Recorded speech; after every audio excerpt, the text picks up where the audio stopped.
मी काल दैसरचं भाषण माझ्याकडे आता आहे, तुम्हाला मी आता ऐकवतो. आणि ही आपल्या बोलण्याची पद्धत आहे महाराष्ट्रामध्ये. जे लोक तिकडे गुवाहाटीमध्ये आहेत,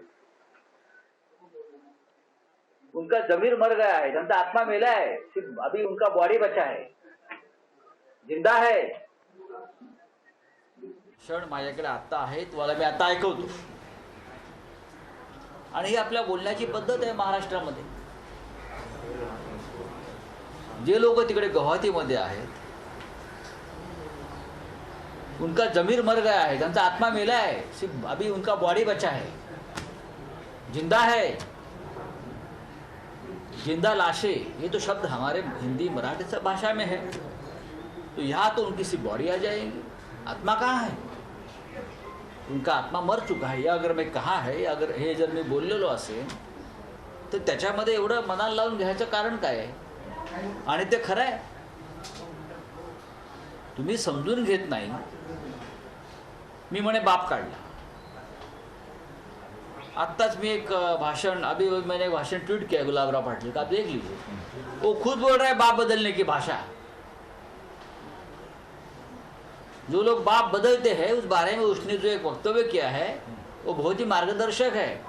वहाँ जो बैठे हैं गुवाहाटी में, उन सभी के लिए गुलाब पाटिल का जो मैंने एक स्पीच ट्वीट किया है वो बहुत ही मार्गदर्शक है.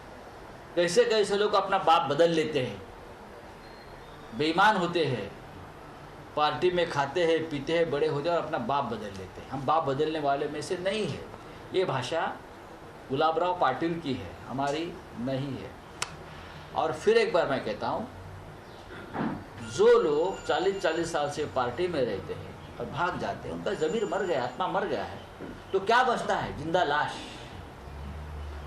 जिंदा लाश, जिंदा कौमें, ये शब्द राम मनोहर लोहिया साहब का है. जिंदा कौमें 5 साल तक इंतज़ार नहीं करती, ये किसने कहा है? ये राम मनोहर लोहिया ने कहा. तो ये शब्द नया नहीं है महाराष्ट्र और देश के लिए. लेकिन समझ लीजिए, आपकी जो बुद्धि है वो कुंठित हो गई. आपका संपर्क टूटा है समाज से, लोगों से, महाराष्ट्र से, लोगों से. इसलिए आप इस प्रकार का आरोप करते हो. मैंने किसी की आत्मा और भावना को ठेस पहुंचाने का प्रयास नहीं किया है. मैंने सिर्फ सत्यता कही है कि आपका जमीर मर गया है, इसलिए आपके सिर्फ आप जिंदा लाश बन गए. सर, दीपक केसरकरांनी असं म्हटलेलं आहे की उद्धव ठाकरे आणि शिवसेनेला चुकीचे सल्लागार मिळालेले आहेत, त्याच्यामुळे आज अशी परिस्थिती आहे. म्हणून तुम्ही पळून गेलात. सर, उदय सामंत ने तो परसों नेशनल एग्जीक्यूटिव भी ज्वाइन किया था, अब उन्होंने पार्टी भी छोड़ दी है. कितना बड़ा धक्का है ये? नहीं, धक्का नहीं.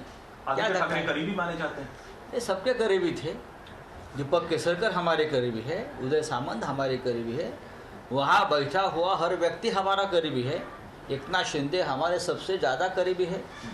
जहाँ हम लोग बैठे उस हमारे घर में 8 दिन में एक बार तो हम मिलते थे, चाय पीते थे, खाते थे, गपशप करते थे, सुख दुख बांटते थे.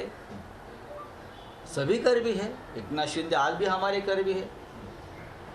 सर, त्यांनी एक पिटिशन दाखल केलेली आहे सुप्रीम कोर्टामध्ये. त्याच्यामध्ये 2-3 मुद्दे त्यांनी दाखवलेले. त्यामध्ये एक तर आहे की आमचं जे निलंबन आहे ते रद्द करावं, त्याची ऑर्डर रद्द करावी. पहा, कायदेशीर लढाई आहे. Legal fight and street fight, रस्त्यावरची लढाई आणि कायद्याची लढाई, ही दोन्ही बाजूनी होत राहील. काल माननीय शरद पवारांनी सांगितलेलं आहे की तुमच्याकडे बहुमत आहे, तुमच्याकडे 50 आमदारांचं बळ आहे, थांबला कशाला? आपके पास 50 MLA की ताकत है, विधायकों की ताकत है, तो अब गुवाहाटी में क्यों बैठे हो? वहाँ तो महाप्रलय आया है, बाढ़ आया है, लाशें तैर रही है, 120 लोग वहाँ मर चुके हैं, आपके आसपास ही पूरा बाढ़ है. आप क्यों बैठे हो यहाँ? वहाँ आप आइए महाराष्ट्र में, 50 का आपके पास आंकड़ा है, तो आपको आने से किसने रोका है? आप या, तुम्ही इकडे आइए. आप एकीकडे तुम्ही म्हणता की एकनाथ शिंदेपासून सगळेच तुमच्या जवळचे, पण एकनाथ शिंदेसह 16 आमदारांनी आम्हाला आणि आमच्या कुटुंबियांना तुमच्या वक्तव्याने धोका येतोय. आणखीन काही धोका झाला तर शरद पवार, मुख्यमंत्री आदित्य ठाकरे जबाबदार राहतील, अशा प्रकारचं स्पष्टपणे त्यांनी तक्रार दाखल. फार हिमतीचे लोक आहेत ते, म्हणून तेवढी हिंमत दाखवून आधी सुरतला गेले, मग गुवाहाटीला गेले. सेंट्रल एजन्सीज त्यांना सुरक्षा देत आहेत. भीती कसली आहे? महाराष्ट्राचे पोलीस तुमचं संरक्षण करायला समर्थ आहे. बघा, लोकांचा रोष, लोकांचा संताप याला तुम्ही रोखू शकत नाही कोणताही कायदा आणि कोणतेही पोलीस. त्याच्यामुळे तुम्हाला शेवटी भारतीय जनता पक्षाची गुलामी पत्करूनच सुरक्षा मिळवावी लागते. पण आमचं असं म्हणणं आहे, याची गरज नाही, इतकं वणवण फिरायची गरज नाही. महाराष्ट्रात हे राज्य आपलं आहे, ही माणसं आपली आहे. इथे सुद्धा हवा, पाणी, डोंगर, नदी, हॉटेल सगळं काय आहे, कोंबडी आहे, सगळं आहे, हां, बकरा आहे. या इथे दाऊद इब्राहिम का नाम एक बार फिर से सामने आया. एकनाथ शिंदे कहा है कि ऐसे लोगों के साथ कैसे रिश्ता बना सकते हैं जिनके दाऊद के साथ रिश्ते हैं. आप ऐसे लोगों के साथ कैसे रिश्ते बना सकते हैं जिसके महबूबा मुफ्ती के साथ संबंध है, जो प्रो पाकिस्तान है.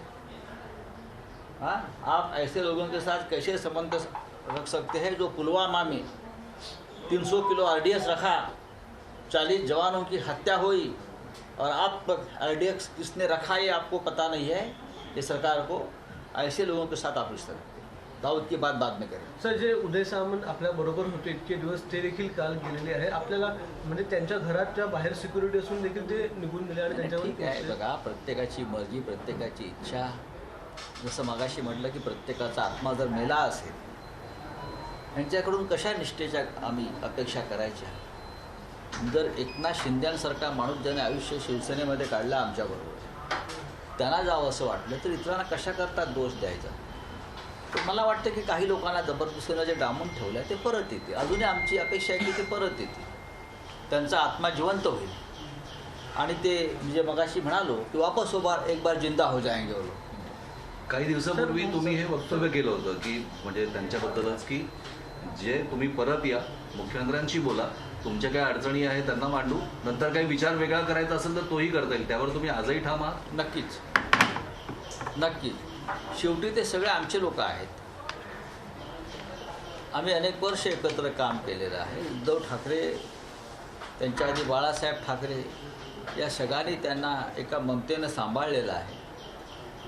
आणि 2.5 वर्षातली परिस्थिती आपण जर पाहिली असेल, कोविड असेल, उद्धव ठाकरेंचा आजारपण असेल, या सगळ्याचा गैरफायदा घेऊन जर तुम्ही गेला असाल तर ते अमानुष आहे.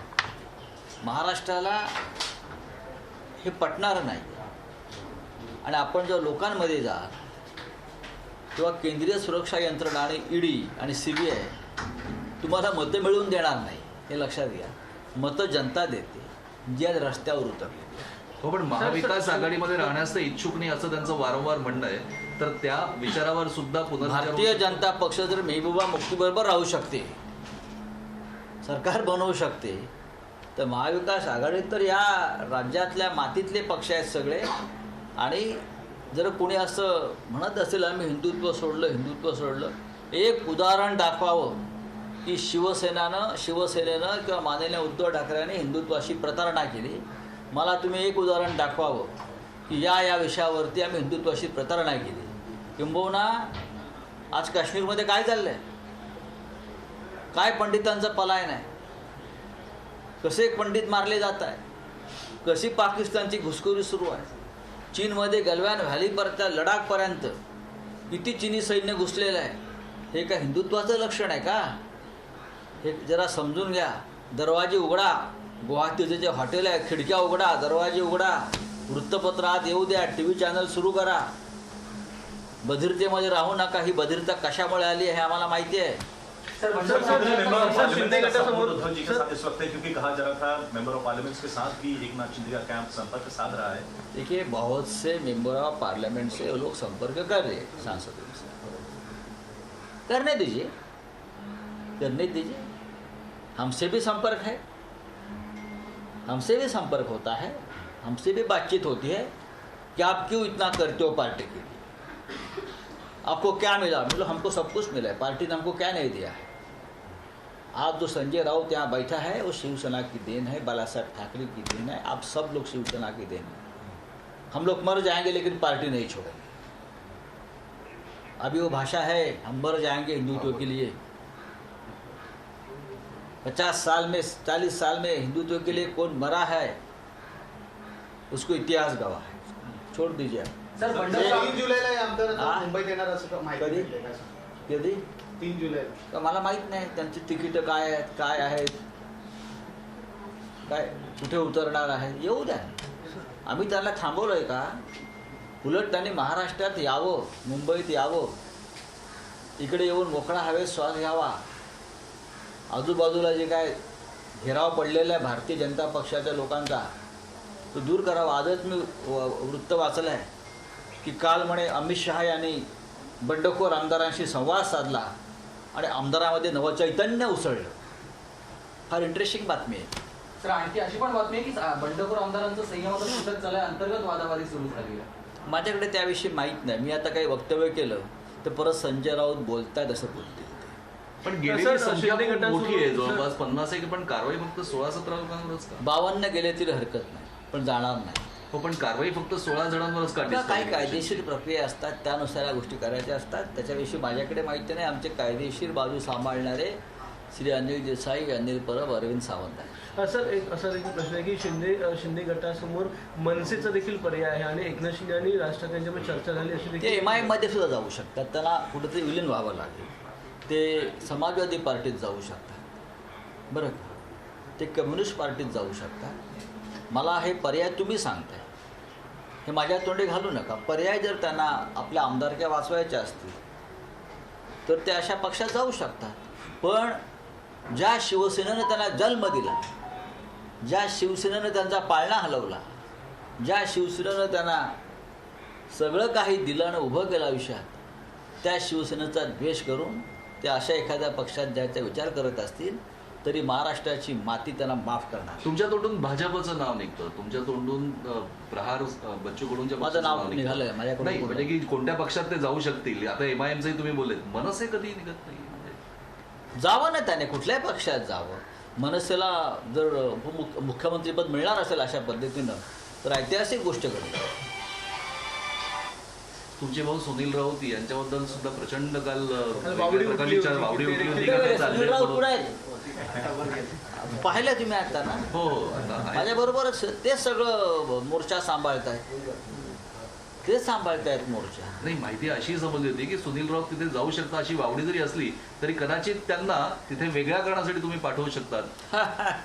ही म्हणजे की एक राऊत नीती म्हणून अशी एक वेगळी चर्चा ऐसा सुरू प्लॅन झाली. है? कळेल कळेल लवकरच काय होतंय. कुछ ऐसा प्लान है? तर ऐसा असे कोई कोणी प्लॅन गेलेत का? म्हणजे उदय सामंत गेले का त्यांना पाठवलंय? पाहू ना आपण आता भविष्यात तुम्हाला बऱ्याच गोष्टींचा उलगडा होईल. मोहित कंबोज यांनी एक अत्यंत जहरी ट्विट केलंय सकाळी, म्हणजे की ते ट्विट खरं तर सगळ्यांनाच खटकणार आहे. तुमच्या बाबतीत वैयक्तिक ट्विट आहे, आपण ते बघितलंय का? काही कल्पना? नाही मला खरोखर मी असे ट्विट वगैरे सर, बघत. पार्टी के लिए रिवाइवल कितना मुश्किल होगा, क्योंकि इतने बागी कैंप में लोग हैं, सालों साल इन्होंने ही तो शिवसेना को मजबूती दी है, आज ये अलग हो गए हैं. नहीं, जो सड़क पर उतरे हैं, जो बड़ी बड़ी सभा आज हो रहे हैं हजारों की संख्या में, उसने पार्टी बढ़ेगी. हम लोगों ने नहीं की पार्टी.